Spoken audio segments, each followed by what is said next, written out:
ಇನ್ನು big boss ಶುರು ಆಯಿತು ಅಂದರೆ ಪ್ರತಿ ವಾರನೂ ನಾಮಿನೇಷನ್ ಇದ್ದೇ ಇರತ್ತೆ. ಆದರೆ ಈಗ ಬಿಟ್ಟಿರೋ ಪ್ರೋಮೋ ನೋಡ್ತಿದ್ರೆ ಬಿಗ್ ಬಾಸ್ ಅಗ್ನಿ ಪರೀಕ್ಷೆಯಲ್ಲೂ ನಾಮಿನೇಷನ್ ನಡೀತಾ ಇದೆ. ಅದರಲ್ಲೂ ಇದು ಓಪನ್ ನಾಮಿನೇಷನ್ನು. ಇವರು ನಾಮಿನೇಷನ್ ಮಾಡ್ತಾ ಇರೋದು ಯಾರನ್ನ? ಅಲ್ಲಿ ಕೂತ್ಕೊಂಡಿರೋ ಜಡ್ಜಸ್ನೇ ನಾಮಿನೇಷನ್ ಮಾಡೋದಕ್ಕೆ ಹೇಳಿದ್ದಾರೆ. ಅಲ್ಲಿ ಒಂದೇ ಸತಿ 3 ಜನ ಸ್ಪರ್ಧಿನ ಕರೆಸಿದ್ದಾರೆ. ಅಲ್ಲಿ ಬಂದಿರೋ 3 ಜನನೂ ಹೆಂಗಸ್ರೆ. ಇವ್ರು 3 ಜನಕ್ಕೂ ನಿರಂಜನ್ ಹೇಳ್ತಿದ್ದಾನೆ ಈಗ ನಾಮಿನೇಷನ್ ಪ್ರಕ್ರಿಯೆ ನಡೀತಾ ಇದೆ ಅಂತ. ಇದನ್ನು ಕೇಳಿ ಅವರೆಲ್ಲ ಶಾಕ್ ಆಗ್ತಿದ್ದಾರೆ. ಯಾಕಂದರೆ ನಾಮಿನೇಷನ್ ಮಾಡಬೇಕಾಗಿರೋದು ಇವ್ರನ್ನ ಸೆಲೆಕ್ಟ್ ಮಾಡೋ ಜಡ್ಜಸ್ನೇ. ಇವರು ಅವ್ರನ್ನೇನಾದರೂ ನಾಮಿನೇಷನ್ ಮಾಡಿದ್ರು ಅಂದರೆ ಆಗ ಇವ್ರನ್ನ ಸೆಲೆಕ್ಟ್ ಮಾಡ್ತಾರೋ ಇಲ್ವೋ ಅನ್ನೋ ಒಂದು ಪ್ರಶ್ನೆ ಉಟ್ಕೊಳ್ಳುತ್ತೆ. ಅಲ್ಲಿ ಬಂದಿರೋ ಸ್ಪರ್ಧಿಗಳೇ ಈ ಭಯ ಇರುತ್ತೆ. ಅದಕ್ಕೆ ಅವ್ರಿಗೆ ನಾಮಿನೇಷನ್ ಅಂದಿದ ತಕ್ಷಣ ಶಾಕ್ ಆಗ್ತಿದ್ದಾರೆ. ಇದನ್ನು ಈ 3 ಜನಕ್ಕೆ ಟಾಸ್ಕ್ ಥರ ಕೊಟ್ಟಿದ್ದಾರೆ. ಇವರು ಯಾವ ರೀತಿ ನಾಮಿನೇಟ್ ಮಾಡ್ತಾರೆ ನೋಡೋಣ ಅಂತ ಹೇಳಿ. ಇನ್ನು ಅವ್ರನ್ನವರು ನಾಮಿನೇಟ್ ಮಾಡ್ಕೊಳ್ಳೋಕ್ಕಾಗಲ್ಲ.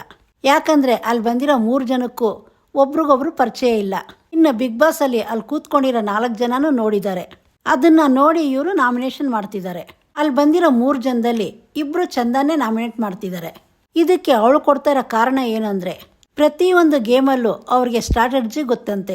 ಗೇಮ್ ಸೋತ್ರೇನು ಹೆಂಗೆ ಗೆಲ್ಬೋದು ಅಂತ ಅವ್ರಿಗೆ ಗೊತ್ತಂತೆ. ಈ ರೀತಿ ಕಾರಣ ಕೊಟ್ಟು ನಾಮಿನೇಟ್ ಮಾಡ್ತಿದ್ದಾಳೆ. ಆದರೆ ಇದರಲ್ಲಿ ಇಷ್ಟು ಮಾತ್ರ ತೋರಿಸಿದ್ದಾರೆ. ಇದು ಪೂರ್ತಿ ನೋಡಿದ್ರೆ ಗೊತ್ತಾಗುತ್ತೆ ಇದರ ಕಾರಣ ಏನು ಅಂತ. ಅಲ್ಲಿ ಬಂದಿರೋ ಮತ್ತೊಬ್ಳು ವಿನಯ್ನ ನಾಮಿನೇಟ್ ಮಾಡ್ತಿದ್ದಾಳೆ. ಅದಕ್ಕೆ ಅವಳು ಕೊಡ್ತಿರೋ ಕಾರಣ ಬಿಗ್ ಬಾಸ್ ಮನೆಯಲ್ಲಿ ನೀವು ಅಂದಿದ್ರಿ 30-35 ಸ್ಟಾರ್ಟಪ್ ಮಾಡಿದ್ದೀನಿ ಅಂತ. ಅದು ಒಂದು ಮಾಡೋದಕ್ಕೆ ರಕ್ತ ಸುರಿಸ್ಬೇಕು. ನೀವು ಈ ರೀತಿ ಹೇಳಿ ಫೌಂಡರ್ಸ್ಗೆ ಅವಮಾನ ಮಾಡಿದ್ದೀರಾ. ಈ ರೀತಿ ಹೇಳಿ ವಿನಯ್ಗೆ ನಾಮಿನೇಟ್ ಮಾಡ್ತಿದ್ದಾಳೆ. ಈ ಮಾತು ವಿನಯ್ ಡ್ರೋನ್ ಪ್ರತಾಪ್ಗೆ ಹೇಳಿದ್ದು. ಇದು ಎಲ್ರಿಗೂ ತುಂಬ ಚೆನ್ನಾಗಿ ಜ್ಞಾಪಕ ಇರುತ್ತೆ.